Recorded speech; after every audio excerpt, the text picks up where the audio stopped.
ini namanya adalah etana. Lalu C3H8 juga masih membentuk rantai lurus, CH3, CH2, CH3, ini namanya adalah propana. Nah, tapi begitu nanti C4 hanya akan ada 10 gitu ya, dia bisa membentuk rantai lurus CH3, CH2, CH2, CH3, ya, ini namanya adalah butana. Tapi C4H10 ternyata bisa membentuk suatu rantai yang enggak lurus, maksudnya ada suatu rantai yang bisa ada cabangnya ya. Jadi contohnya begini, ini rantai lurusnya 3 gitu ya, tapi di atom C nomor 2 ada cabang, itu kita lengkapi H-nya 3, H-nya 1, H-nya 3, H-nya 3. Nah, senyawa dengan 4 atom C ini pasti jumlah H juga sama gitu ya. Di C4H10 itu bisa membentuk 2 senyawa ya. Nah, sekarang ini namanya bukan butana lagi ya.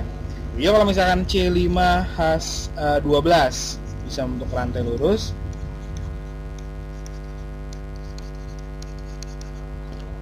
bisa juga nanti cabang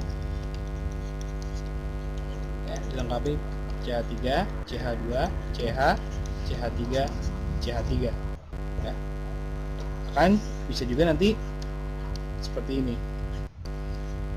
ya, jumlah C-nya juga tetap 5, H-nya juga tetap 12 ya. Tapi namanya, kalau ini kan namanya adalah pentana, sedangkan yang ini sama ini namanya bukan pentana lagi. Nah, sekarang bagaimana kita menentukan nama dari suatu senyawa alkana ya. Jadi contohnya gini, kalau misalkan ada suatu senyawa karbon sebagai berikut.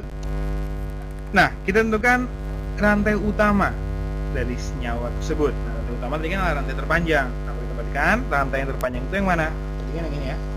Sini ke sini. Ya. Kemudian langkah kedua, kita beri nomor pada rantai utama tersebut.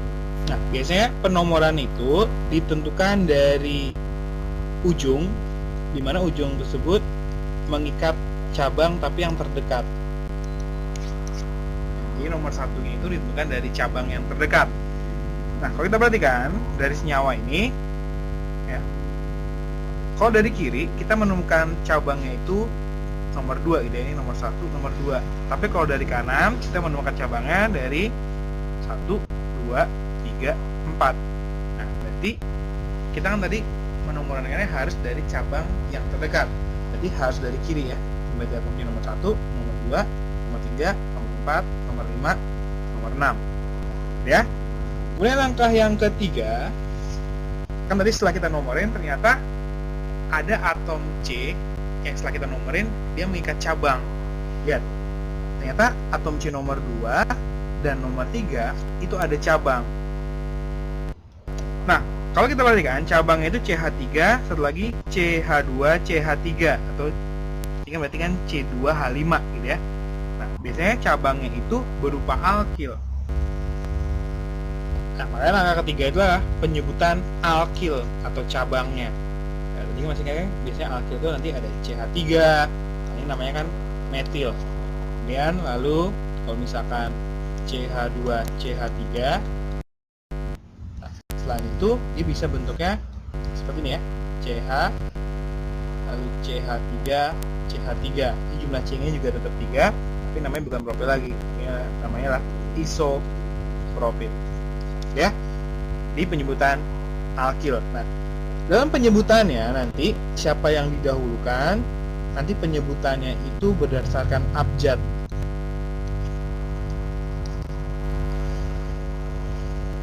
Gitu ya. Jadi kan dalam hal ini ada CH3, ini kan namanya tadi metil ya. Sedangkan ini CH2, CH3, berarti kan etil. Nah, berdasarkan abjad M sama E lebih dahulu E, gitu ya. Maka nanti dalam penyebutannya ini didahulukan.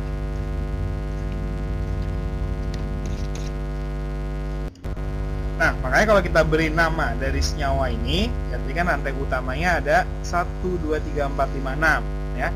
Jadi nama rantai utamanya adalah namanya heksana, gitu ya. Kemudian Di atom C nomor 2 dan nomor 3 itu ada cabang ya, di mana nomor 2 itu adalah metil, di nomor 3 itu adalah cabang etil. Nanti berdasarkan kesepakatan kita bahwa penyebutan alkil atau cabang itu didahulukan berdasarkan abjad. Nah, karena etil abjadnya lebih dahulu dibandingkan metil, maka nanti penyebutannya lah, lihat tadi ada cabang etil di posisi nomor 3, berarti namanya 3 etil. Lalu ada cabang metil diikat oleh atom C nomor 2, maka 2 metil. Sehingga nama lengkap dari senyawa itulah 3 etil 2 metil heksana.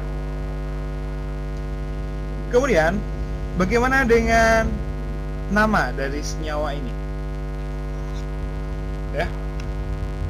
Nah, tadi langkah pertama kita tentukan rantai utama ya. Rantai utama adalah rantai yang terpanjang.